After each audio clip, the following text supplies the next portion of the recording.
Guys আজকে এই কাঙ্গানটা তোমাদেরকে সেলাই করে দেখাবো। এটা শুধুমাত্র এখন পালিশ হয়েছে, তো পালিশ করার পরে এরকম দেখাচ্ছে, তো এটা সেলাই করার পরে আরও সুন্দর দেখাবে।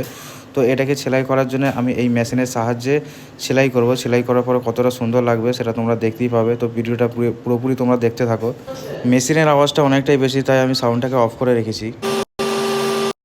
এতক্ষণ আমি তারটার উপরে সেলাই করছিলাম, তো দেখতে পাচ্ছ তারটার উপরে সেলাই করার পরে কতটা তারটা শাইনিং দেখাচ্ছে। তো এটা পুরো কাঙ্গানটাকে সেলাই করার পরে এরকমই শাইনিং দেখাবে।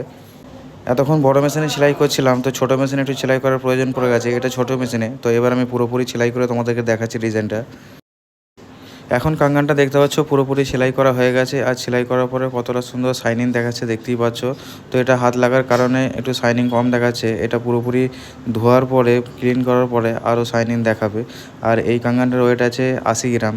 তো এরকমই ভিডিও যদি তোমরা দেখতে চাও তাহলে কমেন্ট করে অবশ্যই জানাতে পারো, আর লাইক শেয়ার অবশ্যই করে দিও।